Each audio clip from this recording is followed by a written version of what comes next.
Bonjour tout le monde! Aujourd'hui, nous sommes à Saint-Alphonse-Rodriguez, des terrains à vendre, des terrains. On peut acheter en lot individuel, donc il y en a 3 à vendre individuellement, mais on peut acheter un paquet de terrains. Donc, si on avait un contracteur qui cherche une magnifique opportunité, on l'a ici.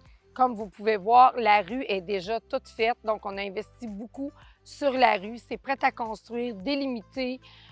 Hydro-Québec est en commande déjà d'ici 8 mois environ. Comme je dis, avec Hydro-Québec, on n'est jamais certain, mais on va avoir l'électricité qui va être rendue. La personne qui a fait, le promoteur en fait, est aussi contracteur. Donc, vous voudriez avoir un contracteur, il est au bout de la rue, il y a une propriété, vous pourriez acheter le plan de la propriété du bout de la rue. Alors, il y a beaucoup d'opportunités ici à Saint-Alphonse. Alors, on est situé en pleine nature, comme vous pouvez voir, c'est boisé. Il y a plusieurs possibilités ici. Des unifamiliales de 2 étages, c'est possible. Donc, ça peut être votre chalet, ça peut être un chalet locatif. On a le droit de faire de la location court terme. C'est sûr qu'il faut aller demander les permis, mais il y a une possibilité de faire de la location court terme. On a ce qu'il faut comme critères. On est tout près là, du village de Saint-Alphonse, à peine 1 kilomètre. Là. Tout est à la portée de la main. Il y a des belles épiceries, il y a une SAC, il y a quelques restaurants pour manger. Puis on a l'accès direct au VTT, aux pistes de motoneige, donc c'est vraiment bien. On joint l'utile à l'agréable, proche de la nature, proche de la ville. Ça va être une rue privée. Il y aura des frais d'environ 1 000 $. On sait ce qu'on prévoit pour le déneigement et l'entretien annuel. Peut-être un jour, éventuellement, la municipalité la reprendra, mais pour tout ça, ça va rester une rue privée. Alors, on a plusieurs terrains. En vente individuelle, on a le 5, 6 et 7. Ça va être indiqué sur les pancartes.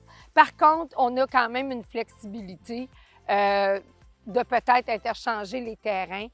Celui ou celle qui achèterait en lot, ce ne sont pas tous les terrains qui sont un à côté de l'autre qui sont à vendre. Mais vous savez, dans la vie, les gens sont discutables. Tout peut se négocier. On garderait le dernier au bout de la rue pour le promoteur. Et puis, au bout de la rue, c'est un rond-point pour être sûr là, que le camion pour les vidanges, que l'autobus scolaire ou justement la charrue pour le déneigement soit capable de tourner et revenir. Ça, c'est une obligation pour un terrain. Donc, ce sont des terrains, la plupart, là, ils ont 3 335 mètres carrés, ce qui représente environ 45 mètres de façade par 73 mètres de profondeur. Alors, comme ce sont de nouveaux lots qui ont été divisés, la municipalité n'a pas encore statué au niveau de l'évaluation municipale. Donc, excusez, il y a des mouches, hein? C'est la nature. Donc, on va statuer, ça prend parfois même jusqu'à 1 an avant d'avoir une valeur municipale. Les taxes aussi ne sont pas déterminées encore, on va le savoir éventuellement. Combien vont être les taxes? Et on est en train de le déterminer, mais il va y avoir un PIIA.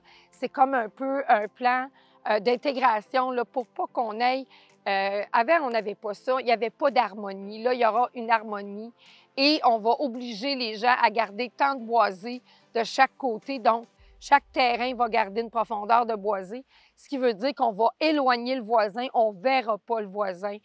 Probablement qu'il y aura aussi pour les matériaux, dans le but d'avoir des constructions qui sont quand même homogènes.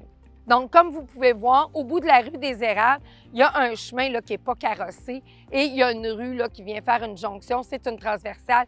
C'est la rue des Écorces qui va s'appeler, comme je vous dis, des Écorces. On n'a juste pas mis encore la pancarte. Alors, comme vous pouvez vous en douter, hein, la plupart des terrains que moi je vends sont toujours en campagne.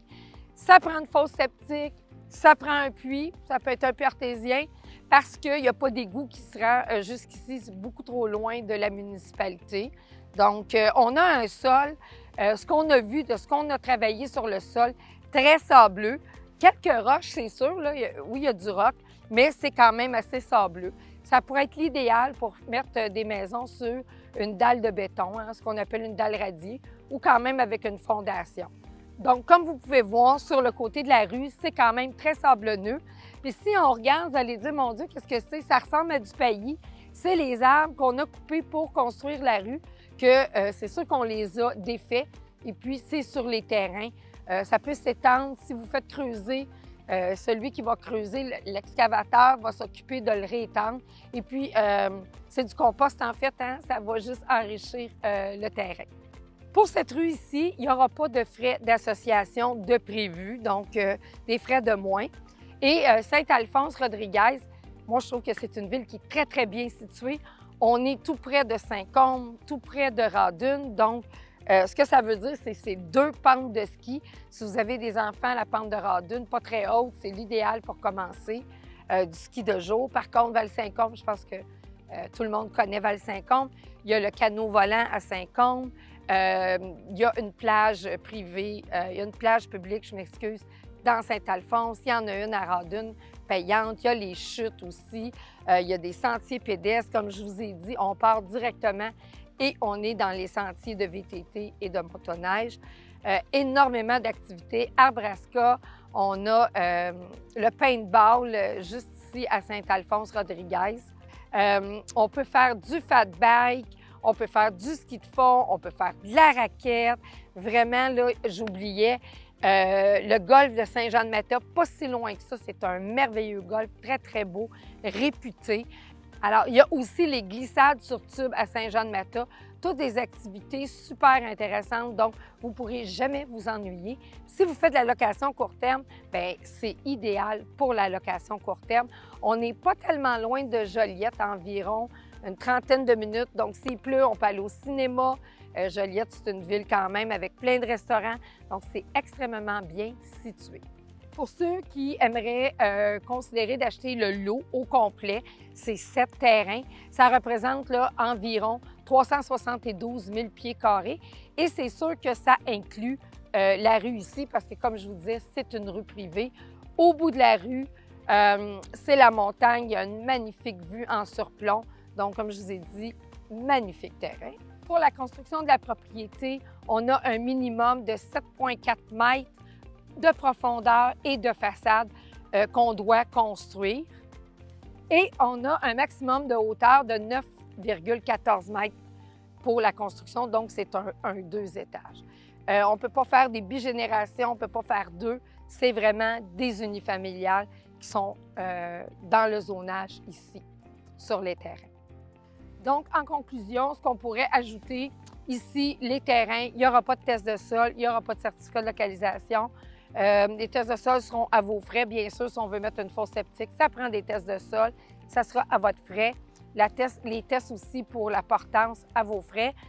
Pour ce qui est du certificat de localisation, de toute façon, vous allez devoir avoir un certificat d'implantation, un plan d'implantation pour dire où vous allez mettre votre propriété. Donc, ça ne vaut pas la peine de faire un certificat de localisation. On fait la vente sur l'infolo, sur le plan parcellaire. Si vous ne savez pas c'est quoi, appelez-moi, textez-moi, je vous en parle. Puis si vous voulez des infos sur ces magnifiques terrains, c'est la même chose. Appelez-moi ou textez-moi.